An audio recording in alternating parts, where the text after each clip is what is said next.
Just represent చేయడానికి.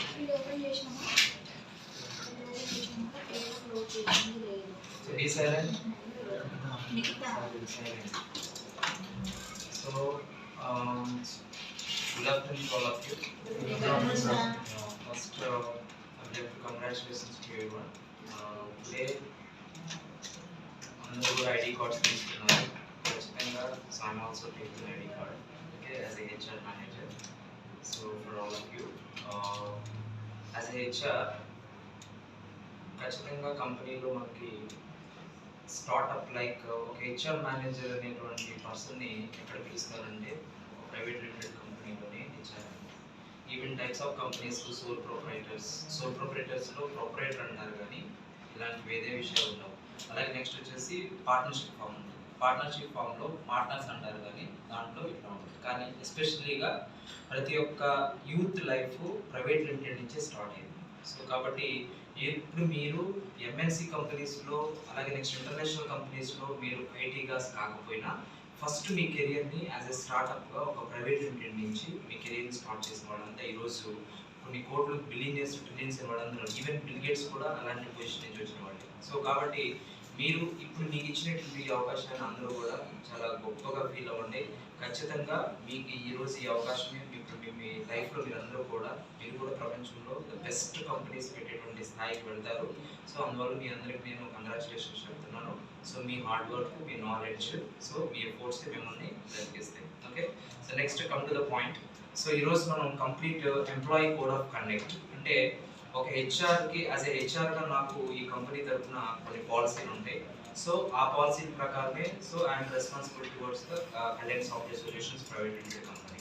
So as well as same ఎంప్లాయర్కి ఎలాంటి పాలసీస్ ఉంటాయో ఎంప్లాయీ కూడా మీకు కూడా అలాంటి పాలసీస్ ఉంటాయి. టెర్మినేట్ చేయడం కానీ లేదా మిమ్మల్ని రిజెక్ట్ చేయడం కానీ వాళ్ళకి కంపెనీకి రైట్స్ ఉంటాయి. సో ఆ విషయాలు మీరు తెలుసుకోలేనప్పుడు రేపు కంపెనీలో మీ యొక్క ఇండిసిప్లినరీ యాక్షన్ అని అంటాం, మీ డిస్ప్లే బాగోకపోయినా లేకపోతే మీ యొక్క పర్ఫార్మెన్స్ అప్రైజల్ బాగోకపోయినా ఇవన్నీ కూడా కంప్లీట్గా యాజ్ ఎ హెచ్ఆర్గా నేను మీకు weekly and quarterly and monthly review చేయడం జరుగుతుంది.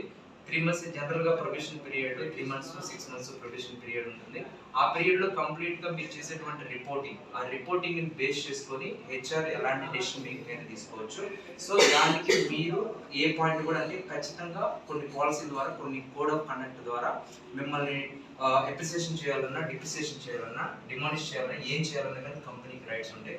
సో కాబట్టి అవి ముఖ్యంగా మీరు యాజ్ ఎంప్లాయీగా మీరు ఒక కోడ్ ఆఫ్ కండక్ట్ని ఫాలో అయితేనే ఖచ్చితంగా మీరు ఎంప్లాయీగా మీకు అర్థమవుతుంది. ఇప్పుడు ఇక్కడ డిసిప్లిన్ నేర్చుకుంటే, ఇక్కడ బిహేవియర్ నేర్చుకుంటే ఈవెన్ మీరు కెప్జెల్ అవ్వచ్చు, కాగ్నిజెంట్ అవ్వచ్చు, యాపిల్ అవ్వచ్చు, ఇట్లాంటి వాటి కంపెనీస్లో కూడా ఇవే ప్రాబ్లం, ఇవే కోడ్ ఆఫ్ కండక్ట్ ఉంటుంది ఎక్కడైనా సరే ఈ ప్రపంచంలో. కాబట్టి మీరు ఇక్కడ యాజ్ ఏ మీరు టెస్టర్, మీరు క్వాలిటీ అనలిస్ట్, మీరు సపోజ్ సాఫ్ట్వేర్ ఇంజనీర్, ఇలా different back end, front end ఇలా ఉంటారు. అన్ని కంపెనీస్లో ఇలాగే ఉంటారు. ఫస్ట్ వన్ కొలీగ్స్ అంటే ఎవరు?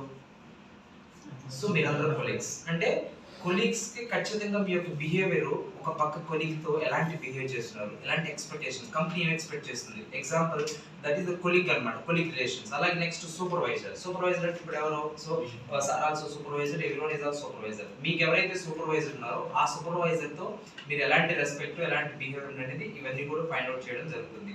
Next organisation. సో మీ యొక్క పర్సనల్ బిహేవియర్కి, ఆర్గనైజేషన్లో బిహేవియర్కి, ఎంప్లాయీ బిహేవియర్కి ఎలాంటి డిఫరెన్షియేషన్స్ ఉన్నాయి అనేది ఖచ్చితంగా ఆర్గనైజేషన్ అబ్జర్వ్ చేస్తుంది. ప్రతి ఒక్కరిని ఇండివిజువల్ అసెస్మెంట్ చేసి వాళ్ళ యొక్క ఇండివిజువల్ పర్సనల్ యాటిట్యూడ్ కానీ, బిలీఫ్ కానీ, వాళ్ళ సిస్టమ్ కానీ, వాళ్ళ బిహేవియర్ ఆఫ్ కండక్ట్ కానీ అన్నీ కూడా చెక్ చేసి కంపెనీ ఖచ్చితంగా మంత్లీ అండ్ వీక్లీ రిపోర్టింగ్ ఇస్తుంది. ఆ రిపోర్ట్ ఏది ఇస్తే ఆ రిపోర్ట్కి పనిష్మెంట్ అనేది ఖచ్చితంగా కంపెనీ అది మాత్రం తీసుకుంటుంది. సో నెక్స్ట్ వన్ వచ్చేసి కమ్యూనికేషన్ అనేది ఖచ్చితంగా ఒక వ్యక్తితో జనరల్గా నేను ఆల్రెడీ చెప్పాను మీకు, general communication, business communication, strategic communication. అంటే ఇక్కడ మీరు ఆర్గనైజేషన్లోకి వచ్చిన తర్వాత జనరల్ కమ్యూనికేషన్ అనేది ఉండకూడదు. కంప్లీట్ బిజినెస్ కమ్యూనికేషనే మెయింటైన్ చేయాలి తప్ప జనరల్ కమ్యూనికేషన్ మెయింటైన్ చేయకూడదు. నెక్స్ట్ వన్ వచ్చి పర్సనల్ కమ్యూనికేషన్స్ కూడా డ్యూటీ అవర్స్లో మెయింటైన్ చేయకూడదు. అలాగే నెక్స్ట్ వచ్చేసి మీకు ప్రొఫెషనలిజం అంటే మీరందరూ కూడా సాఫ్ట్వేర్ ప్రొఫెషనల్స్ అంటే ఎలాంటి ప్రొఫెషనలిజంకి ఎలాంటి బిహేవియర్ ఉండాలి, ఒక టెస్టర్కి ఎలాంటి బిహేవియర్ ఉండాలి, ఒక క్వాలిటీ అనలిస్ట్కి ఎలాంటి బిహేవియర్ ఉండాలి, ఒక కోడర్కి ఎలాంటి బిహేవియర్ ఉండాలి, అలాగే నెక్స్ట్ ఒక ప్రోగ్రామర్కి ఎలాంటి బిహేవియర్ ఉండాలి, అలాగే నెక్స్ట్ ఒక బ్యాక్ ఎండ్ వాళ్ళకి ఎలాంటి behaviour, that is called professionalism. అంటే మీ ప్రొఫెషనలిజంని మీరు డే టు డే ఏ విధంగా చూపించుకుంటున్నారు, ఆ ప్రొఫెషనలిజం మీలో ఉందా లేదా. సో ఇవన్నీ కూడా కంప్లీట్గా అబ్జర్వర్స్ ఉంటారు, సూపర్వైజర్స్ ఉంటారు, కంప్లీట్గా కంపెనీ వీటన్నింటినీ వెరిఫికేషన్ చేసుకుంటుంది. నెక్స్ట్ తర్వాత రెస్పెక్ట్. రెస్పెక్ట్ అనేది is a good word. Respect అనేది మీ ఈగో నుంచి, మీ సూపర్ ఈగో నుంచి, మీకు మొత్తం 3 ఈగోస్ ఉంది. ఈగో, సూపర్ ఈగో ఇవన్నీ కూడా ఆర్గనైజేషన్ బిహేవియర్లో ఉంటాయి. సో ఈ మూడింటిలో కూడా మీ ఈగోస్, సూపర్ ఈగోస్, ఈగోస్ అవన్నీ కూడా కంప్లీట్గా మీ కెరియర్ని స్పాయిల్ చేస్తాయి. సో అవి అసలు కంప్లీట్గా ఒక డిఫరెంట్ రెస్పెక్ట్ అనేది రావాలి. అసలు ఎలా ఉండాలంటే రెస్పెక్ట్ అంటే కంప్లీట్గా అది జెన్యూన్ ఆఫ్ ఫేక్ అనేది క్లియర్గా అర్థమైపోతుంది అన్నమాట కంపెనీస్. కాబట్టి దయచేసి రెస్పెక్ట్ మీద ఒకసారి ఫోకస్ చేయండి, ఓకేనా? ఇవన్నీ కూడా యాజ్ హెచ్ఆర్గా నేను మీకు చెప్పాల్సిన బాధ్యత ఉంది. అవి మీరు తీసుకొని ఫ్యూచర్లో వాటికి కట్టుబడి ఉండాలి. ఇదంతా మళ్ళీ సబ్జెక్టు, నాలెడ్జ్, ప్రాజెక్ట్ మళ్ళీ సెకండరీ, అది వర్క్, అది ప్రాజెక్ట్. సో దానికి దీనికి సంబంధం లేదు, ఓకే? తర్వాత నెక్స్ట్ వచ్చేసి అడెరెన్స్ టు లాస్, అంటే కంపెనీ లాస్ ఉంటాయి. కంపెనీ లాస్ అంటే ఏంటి? కంపెనీకి ఏం లాస్ ఉంటాయి, అసలు బై లాస్ ఏమున్నాయి, హెచ్ఆర్కి ఏం లాస్ ఉన్నాయి, ఎంప్లాయీస్కి ఏం లాస్ ఉన్నాయి, payment laws, wages labour laws, industrial relations, payment and wages act relations, ఇవన్నీ కూడా లాస్ అన్నమాట. అంటే యాజ్ ఎంప్లాయీగా మీకు ఇన్కమ్ ట్యాక్స్ లాస్, లేదా ఫర్ ఎగ్జాంపుల్ యాజ్ ఎంప్లాయీగా మీకు pay slip, payroll management laws, ఈ లాస్ అన్ని కూడా